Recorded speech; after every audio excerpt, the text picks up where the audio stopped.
Hi everyone, I hope you're good guy and welcome to a new video. So today we're gonna talk about the Analog Rytm Mk2, and today is gonna be more talking video rather than really sound. If you wanna find out more about how it sounds and if you want more tutorial, I've made two Techno jam where I as well make two videos where I explain the Techno jam. I talk about how to make Techno rumble, I talk about how to use the synth performance, some other functions. So if you're more into that, I will put it in the description. Today I'm just gonna talk to you about my experience with it and my review of it after using it for 4 months. And this video is really like to help you if you are like kind of on the fence, you doesn't really know if you want to invest in a machine like this, because obviously it's quite expensive and you might wonder if it's worth it, if you really need it. And I was in this situation as well, so that might help you, I hope, as well. So I will explain to you why did I bought this machine, if it's really that hard to learn, what are the limitations, if the sound is as good as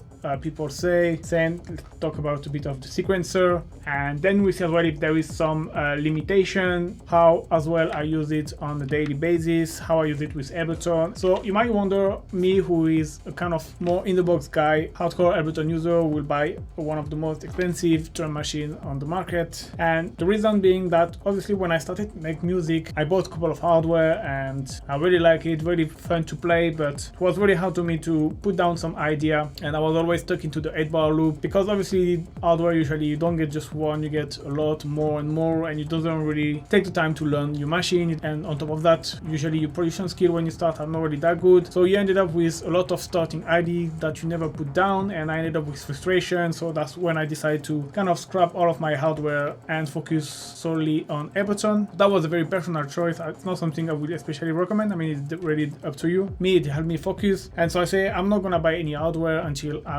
really good at making music and I understand a little bit more music production. So 2 years ago I started a little bit to buy again gear, and the thing is, even if I was not buying gear, I was still very interested into it, like knowing what is out there. So when the Mk1 has been released, I was already super hyped, and then came the Mk2, and then came the Mk2 in black, and at that point I couldn't resist, and I said, okay, that's the moment to jump. So I really wanted to see by myself if it's as good as people say, if it's kind of worth the price and worth the investment. So I jump on it and I say, let's go. So one of my first apprehension, I would say, if it was the learning curve, because a lot of people say it's quite complicated to use and to learn, and I can get that point if you are quite new to music production. So there is a lot of things that might disturb you, but for me personally it wasn't that much hard. And especially nowadays there is a lot of resources on the internet. You have a super tutorial by Kuko and 16 Step. I will put it in the description of the two channel, which really help you to learn the machine really fast. One thing I like to do when I learn a new machine as well is, when watching a video, is every time someone say to do something, to use a certain function, I always pause the video, do the function, so this way I memorize easier and I learn the machine quicker. And I can reckon sometimes it's a bit hard, but for me, because I came from Ableton and it's a kind of a new world and a new way of working, it was kind of super interesting for me, because it was kind of bringing some new fresh idea, because obviously it's been thought differently, and so you're like, okay, that's interesting how they think about the whole things. And so that was keep motivating me as well to learn the machine. You shouldn't be scared about that, and the thing is, like, the reward at the end is very great, because it's a very powerful machine. So obviously you can always complain it's too complicated,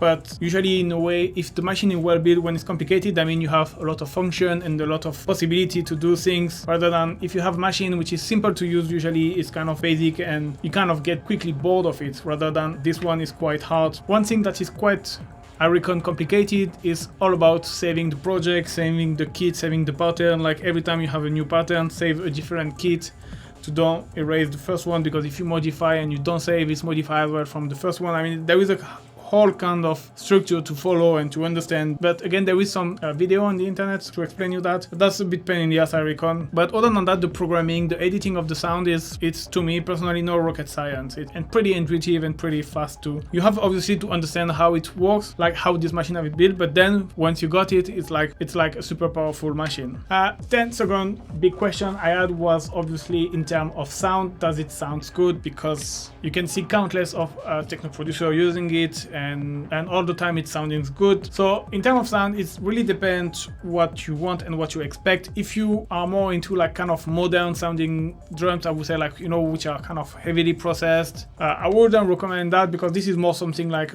raw analog drum machine, which you will get something like super punchy but super as well, maybe like the hats are like noisy and metallic, so that might not be your cup of tea. So just depending on what kind of techno you're doing, you might not be satisfied. Like for example, if you do like more like drum code stuff, that you probably won't like it, except for the kick that maybe you can resample and reprocess after. But then if you do more like techno, like I don't know, in the style of Paul group or stuff like that, that's just like perfect. And one of the main reasons I bought it was for the kick, and they just sound amazing. They're like super punchy and they have this Elektron signature style. I really like them. I'm a big fan of the hats as well. I use them a lot. The tom as well. I don't use much the snare and the clap because I'm just not really a snare clap person, but they have a dual VCO, which is basically kind of mono synthesizer that you can assign, and basically it's kind of transforming the drum machine into a groove box, because now you can like kind of program synth and create more complex sound. But yeah, for each part, for example, for the kick, you have 6 different kind of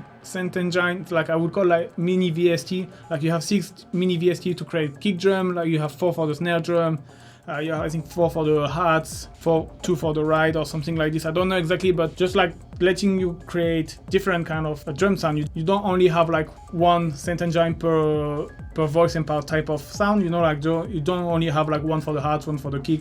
You have multiple, so that's add variety. But yeah, me personally, I really like this kind of raw sound, raw type of drum. The kick are crazy. You can either get 808 kind of soft kick, and then you add just a bit of overdrive and you got a nice industrial distorted kick. Yeah, try to see if could fit your track and your style, because it might not, but for me it was just perfect. Now let's talk about the sequencer. So this was an interesting one because obviously it's a different way of programming than Ableton. I mean, it's not completely different, but there is a few things that are interesting. So you have, it's a step sequencer, and you just press the one you want, but each step you can add probability. You can decide to play once every 3 times or no.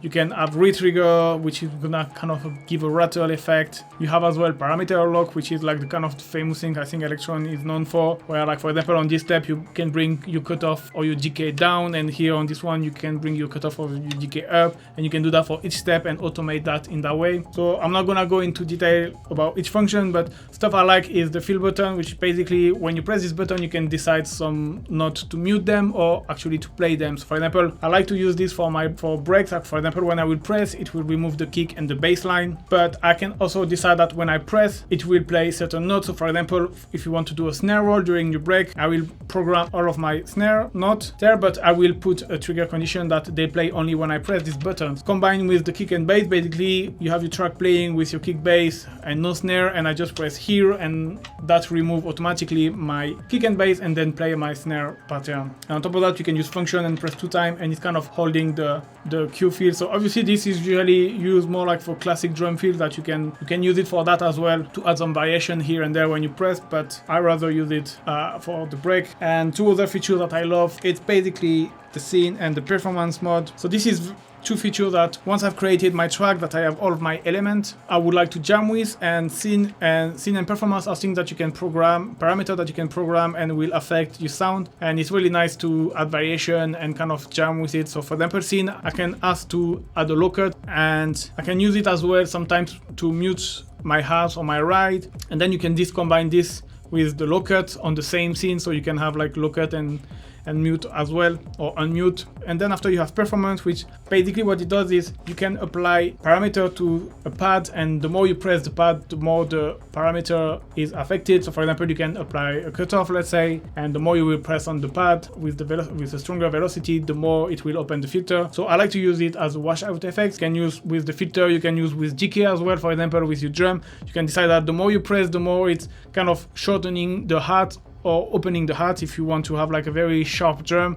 and then after from time to time to play, to open the decay, to creating like kind of shuffle effect. And the cool thing is you can assign to this knob here, which allowed you then when you can use the performance when you are in scene mode, so you can combine 2 things, and you can trigger a scene, activate your snare roll, bring up you washout effect in the same time, and that's really, really fun when you perform and when you just want to jam with your track, basically. Yeah, for me it was very great because it was different way to program your drums than Ableton. It was kind of interesting, especially with the trigger probability and trigger condition, this kind of stuff I really like. So yeah, very powerful sequencer. So another thing that people ask sometimes is if there is a lot of menu diving and like shortcut and stuff like that. So to be honest, there is not really menu diving. You can access everything here. You can just select here after how you want to shape your sound with modulating the synth engine or the filter or the amp or the send FX and stuff like that, distortion. So no, everything is pretty straightforward, like to create. Again, this once you understand the logic of the machine, it's pretty straightforward. All right, now let's talk about limitation, because obviously there is some limitation. There is one mainly that came, it's the delay and the reverb. You basically just have one delay and one reverb for the whole machine. So for many music genre it can be fine, but for techno, where we use delay and reverb in a lot of different runway, for example, for your rumble you're gonna use a delay and a reverb, but you're gonna low pass them and you don't want them maybe too long neither. Rather than if you want to create a dark atmosphere, maybe you want something with a longer reverb, a longer delay, but with much more bright. And if you want to use for your hats, maybe you want a shorter reverb, like very sharp reverb, not too long with a bit of delay. Maybe for your synth you want something different as well. So that's the main problem, but there is a solution, and it's like the resampling. You have a direct resampling button, which is pretty great because, for example, you can set your delay and reverb for your rumble, make your rumble, resample your rumble, and then you can crop and assign your rumble to any part straight away, and then after you can bring your delay and reverb parameter to the default value that it was. And you can do the same with the ambience. So you're gonna tweak your delay and reverb until you find a nice ambience, resample your ambience, and then assign to a trackpad, assign to a pad, and then after reset your default delay and reverb. So like this you can use them for your hats and your synths more in the mixing purpose. So that's a limitation, but kind of push you to be a bit more creative, and it can easily be overcome, and on the end is not that much of a struggle. So now how I use it on a daily basis. So one of the reasons I bought this machine over another, it's because it got overbridge, and for me to be able to connect to Ableton and have a nice synchronization, everything connected when I open an old project, everything come back to, that was the condition for me to buy it. And I even discovered after that it was actually USB class compliant, which means like the 8 individual output of the 8 voice can be actually transferred by USB and straight away recognized into my Ableton. So I have my 8 output in Ableton who are here, where I can put as input and just record. You have as well obviously the master that you can do, but that's really great because one way I like to use the machine is, for example, I will take it anywhere just by itself and I will create a track. For example, I'm chilling in my living room and I will create a track, then I will create the sound and the performance, jam with it, and then if I think that the idea is great, I can easily connect to Ableton, resample the 8 output in the same time, and then after in Ableton I can arrange everything in audio loop. So that's a way I like to do. Like I will always like having a rough idea of the track, of the arrangement of the track before, and then once I have a rough idea I just record, for example, 8 or 16 or 32 bar loop individually of each track, and then I will rearrange in Ableton. This way I don't get stuck inside this, because if I try to build the track just with this I will probably get stuck in the 8 bar loop and couldn't finish something. So that's pretty handy for me. The other way I use it is basically, for example, I'm working on the track and I don't especially use the analog rhythm, and then I like, okay, I need some hats and I know that these hats are perfect for my track, so I will just like turn it on and record some hats, program and record some hats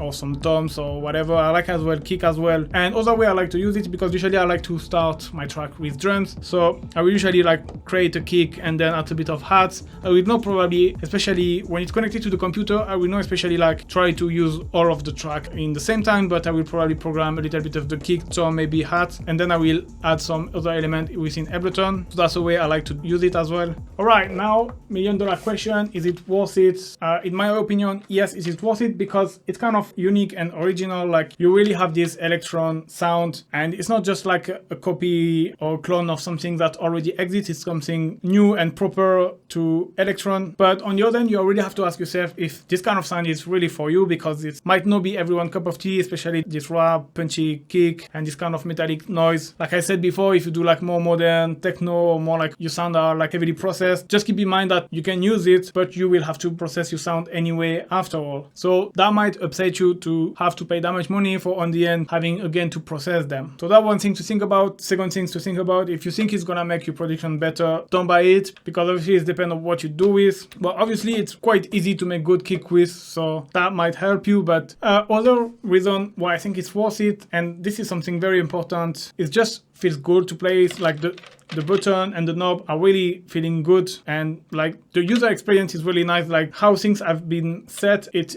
really make it like super intuitive and super creative.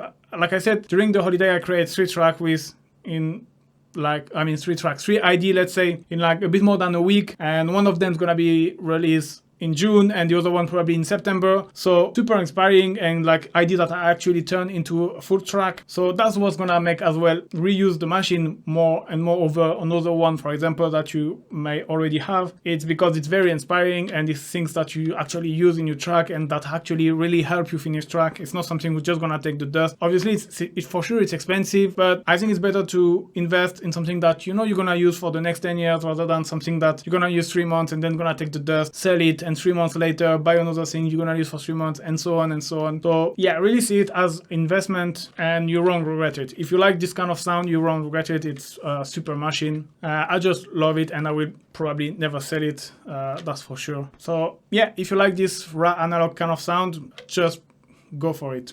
Alright guys, that's it for today's video. I hope it will help you decide to buy it or not. This is obviously something very personal. Really depends matter of taste, and if you like the sound out of it. Then after about learning it and the sequencer, just go for it because it's incredible.